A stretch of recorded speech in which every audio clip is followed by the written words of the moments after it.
Hello and welcome back to another episode of our Bentwood playthrough in SnowRunner.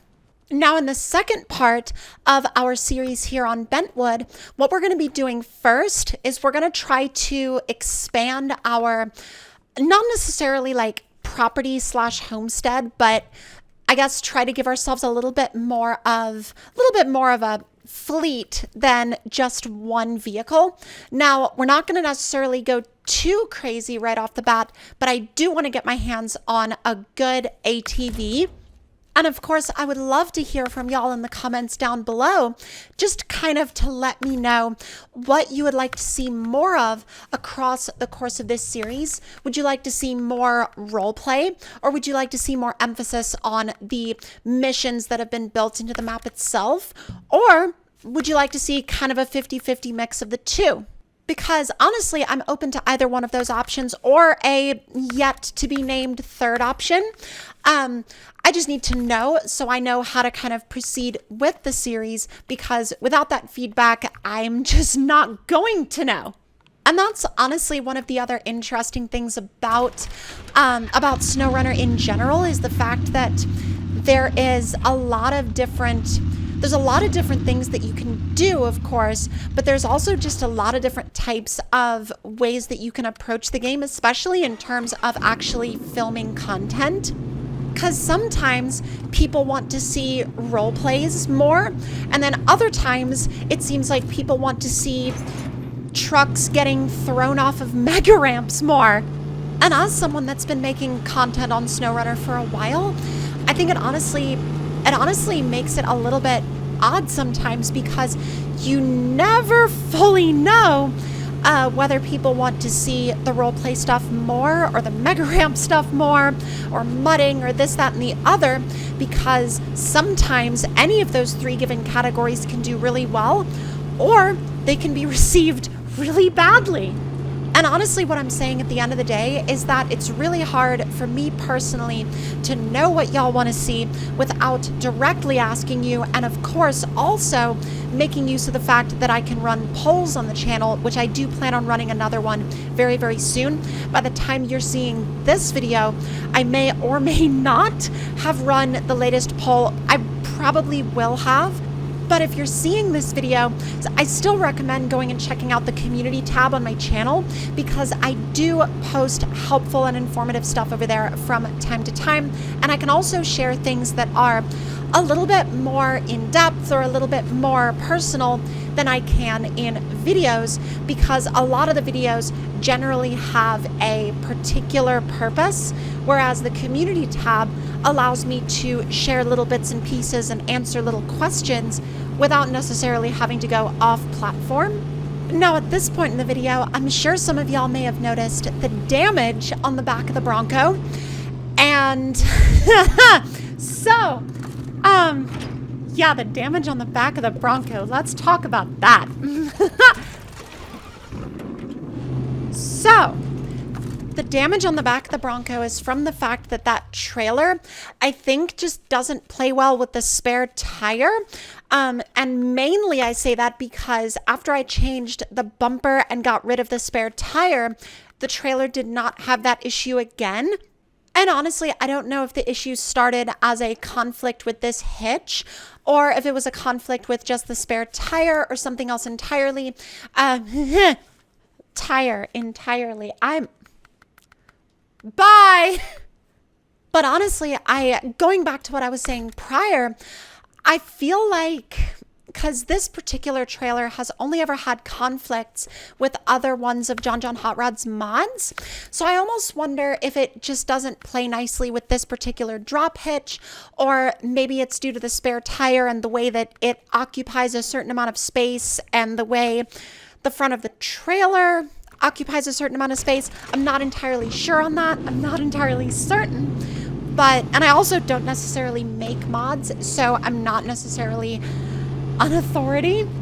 But whether or not I'm an authority on it doesn't necessarily change the fact that the issue happened. We removed the spare tire and the issue didn't come back. So I'm gonna say, or well, rather we changed the bumper and we removed the spare tire, but I'm I'm fairly certain that the spare tire was probably what caused the trailer to get a little agitated, but I still can't say for certain. And now we finally get to pick up our four-wheeler. Well, this was a long time in the making, wasn't it? This was a long, drawn-out time in the... Well, I say long, drawn-out time in the making. It was 5 minutes.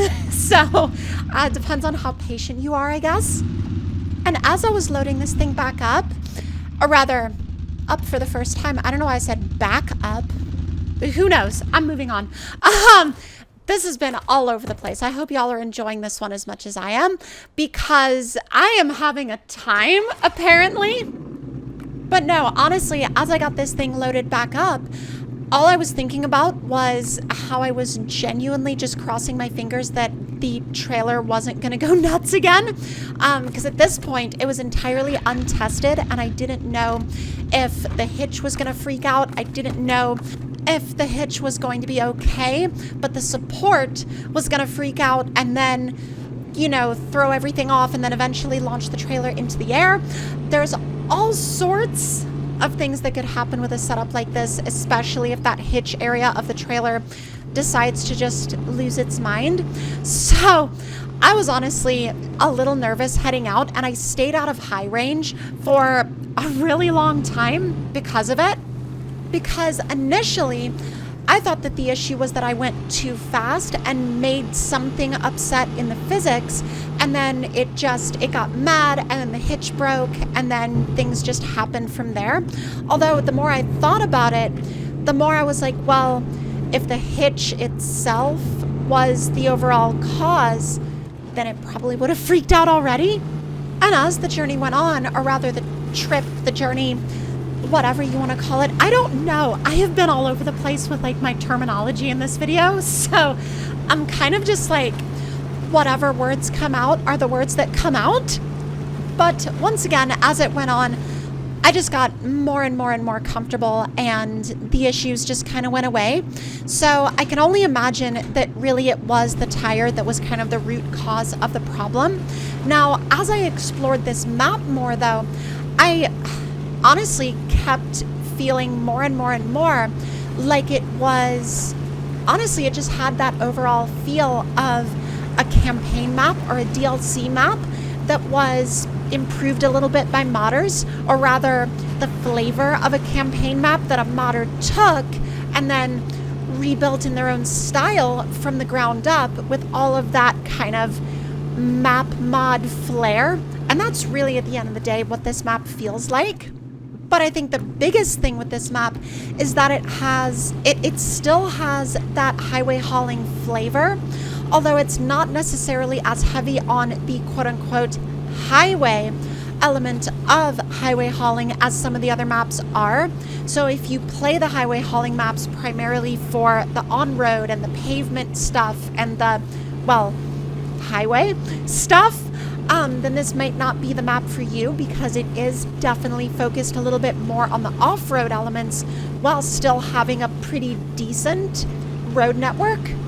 But then again, this might be exactly the type of map you're looking for out of a highway hauling map. You might want something that has mostly off-road, but was still designed in that same style and flavor as the highway hauling maps always were.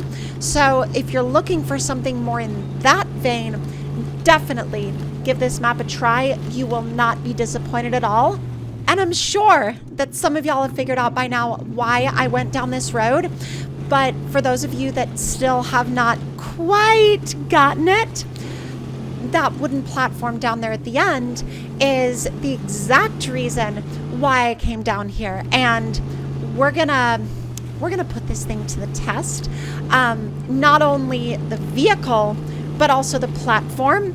So that is where we are going to end this episode of Bentwood.